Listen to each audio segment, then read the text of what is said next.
This is the Morning Swim Show interview segment for Thursday, October 15th, 2009. I'm your host, Peter Bush. Today we have two interviews rolled into one. They are two of the best college water polo players out there. They both go to the same school, and they've been really close since conception, actually. The twin brothers, Drac and Janson Wigo, join us on Skype right now from the campus at Stanford University. Guys, how we doing? Good. How you doing? Thanks All for having right. us. All right, help me out here. Who's who? I'm Drac. I'm Janson. All right, you guys just played. You're the number one water polo team in the country right now. You just beat number 2 UCLA, and you two guys scored 6 of Stanford's 8 goals. You guys got a monopoly on that squad. Yeah. I guess that. So tell me about the game, Drac. I'll let you start. Our main focus is to play really good defense, and our offense to be generated off that. And I guess we stuck to the game plan, and me and Janson just had a good game. Would you guys say you are almost identical players as well, or do you have different styles in the water?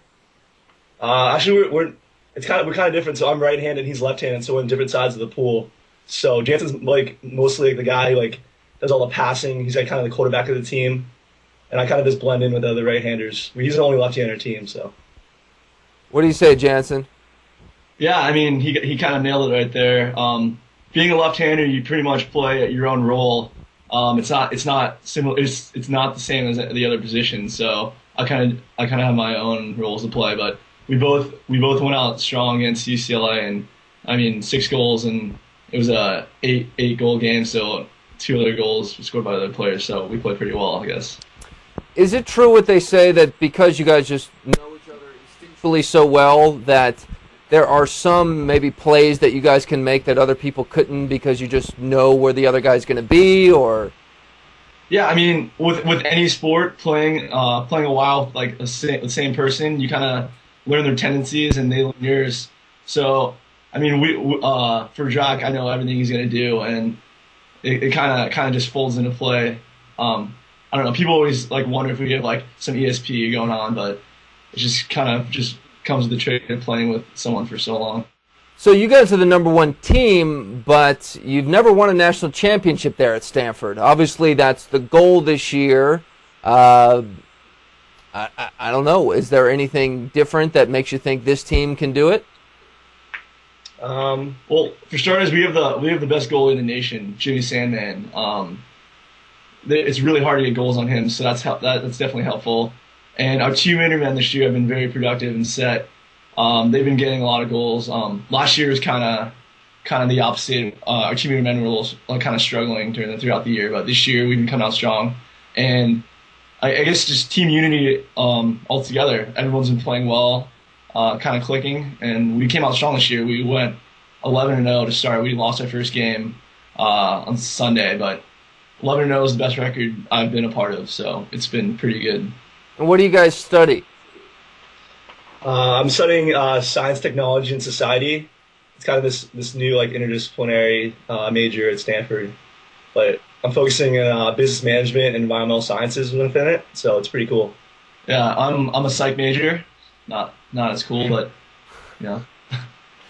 Your old man's a good friend of our show, Bruce Wigo. For everyone out there who's watching, he runs the International Swimming Hall of Fame, and does he ever? I mean, you guys must have a rich knowledge of history of swimming growing up with him.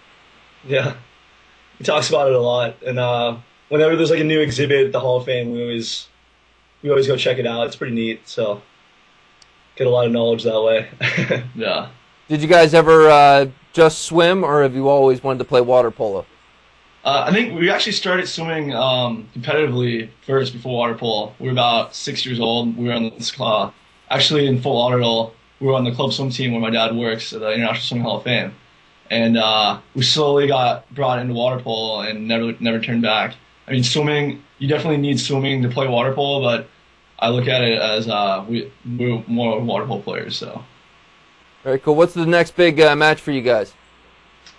We play Pepperdine and Santa Clara this weekend, Saturday and Sunday. Pepperdine's gonna be a big game. They're always competitive with us, and it's a conference game, so it's kind of a must-win for us.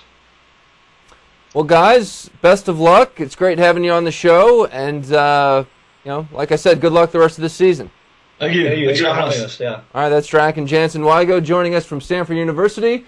That is it for the morning swim show today. I'm Peter Bush, reminding you to keep your head down at the finish.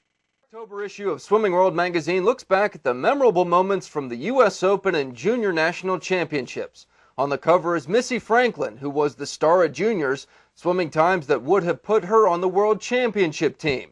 Our coverage of the U.S. Open starts on page 8, where we highlight swims by Jessica Hardy and Chad LaTourette, as well as the men's 200 IM, where all 8 swimmers wore briefs. Senior writer John Lone talked with Elizabeth Pelton about her quick rise from virtual unknown to World Championship team member on page 12, and we continue our look back at 50 years of covering aquatic sports with a look at the years 1993 to 1996, as well as a comparison of the careers of Christina Egerzegi and Kirsty Coventry. Open water swimming enthusiasts can read Steve Munatona's story on page 18, which details how age group coaches are getting younger swimmers introduced to the sport. Our swim section features plenty of tools to help master swimmers improve technique, with tips from Carlin Pipes-Nielsen and J.R. Rosania, and a week's worth of workouts from Omaha Masters coach Tom Samlin. World record holder Lois Kivi Nachman is this month's lane leader, and she's profiled on page 26. Robin Jacobs talks about coaching YMCA swimmers in the swimming technique section, and Michael Stott writes about handling a tricky high school swimming season on page 30. In the junior swimmer section, you can find our coverage of junior nationals and YMCA nationals, which begins on page 51. Premium members have a lot of bonus features in this month's digital issue. Many of our stories have embedded links, such as this video interview featuring Missy Franklin's coach, Todd Schmitz. She was able to go to trials at 13 last year. Got some valuable experience from that meet. And I think that, ever since then, we've said 2012 is the goal. Coming off the meet in Vancouver, it was definitely not an easy decision on what meet we wanted to go to focus on. At the end of the day, we really wanted to make the World Cup team for November, when they're going to go over and race a couple short course meter meets. And I think that we really cemented that spot for that team. And I think that's going to give her a little more international experience. And so that when she does make that next team, whatever it may be, I think she'll be more mentally and physically prepared to be there. And on page 10, premium members can watch 8 of our most memorable morning swim show interviews from this summer. Tyler Clary, Elizabeth Beisel, and Amanda Beard, just a few of the people that you can watch. If you're not a premium subscriber, you can go to swimmingworld.com and click on the subscribe link.